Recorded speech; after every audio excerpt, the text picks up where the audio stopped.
Law and order సంబంధించి నేను వెళ్తా ఉంటే నిన్న జనవాణిలో నాకు వచ్చింది, ఒక బిడ్డను తీసుకొని వాకింగ్ చేస్తా నా దగ్గరికి వచ్చింది. మీరు వస్తున్నారని చెప్పి నేను వారాహి యాత్రకి సుస్వాగతం అని చెప్పి పోస్ట్ అంటిస్తా ఉంటే బైక్ మీద రిజిస్టర్ నెంబర్స్ లేని ఒక బైక్లో ఇద్దరు కుర్రాళ్ళు, ఏంటి నువ్వు ఎక్కువ చేస్తున్నావు, ఇలా చేస్తే నేను చంపేస్తామని బెదిరిస్తూ ఉన్నాను.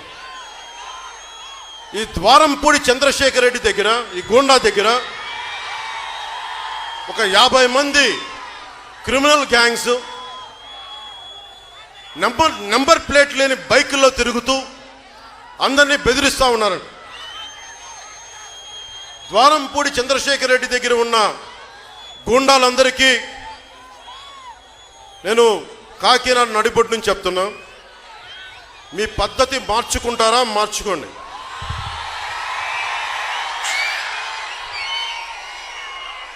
మీ అందరినీ నాకు అవకాశం వచ్చిన రోజున, అధికారం వచ్చిన రోజున ప్రతి ఒక్కరిని గుర్తుపెట్టి వీధి వీధి తన్ని తన్ని తన్ని తన్ని తీసుకెళ్తాను. గుర్తుపెట్టుకోండి, శండాలు ఒలిపించేస్తాను ఒక్కొక్కడికి.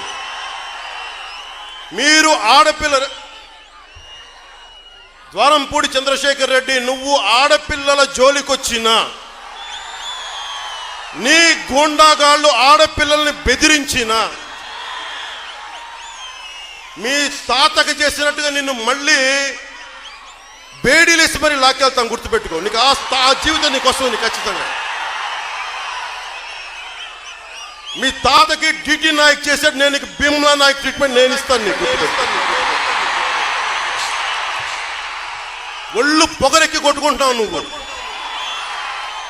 నేను ఎందుకు నేను ఏకవచనంతో పిలుస్తున్నానో కూడా చెప్తా. అందరినీ వారు వీరు మర్యాదగా మాట్లాడతా, వారు వీరిని మర్యాదగా మాట్లాడతా. నువ్వు నన్ను పచ్చి బూతులు తిట్టావు అకారణంగా, మామూలుగా తిట్లా. నీకెంత బలుపు అంటే, నీకు డబ్బులు ఎక్కువైపోయి వచ్చిన బలుపు నీకు. నువ్వు మా ఆడపడుచులను కొట్టించావు చంద్రశేఖర్ రెడ్డి. నువ్వు గుర్తుపెట్టుకో, ఈ రోజు నుంచి నీ పతనం మొదలైంది. నీ క్రిమినల్ సామ్రాజ్యం కూలదొయ్యకపోతే నా పేరు పవన్ కళ్యాణ్. గుర్తుపెట్టుకో, మా పార్టీ జనసేన.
అందరినీ కింద దించండి.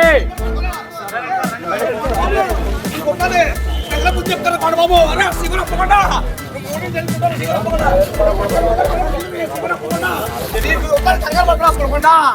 అసలు ప్రసిద్ధి అప్పుడు చెప్తాను.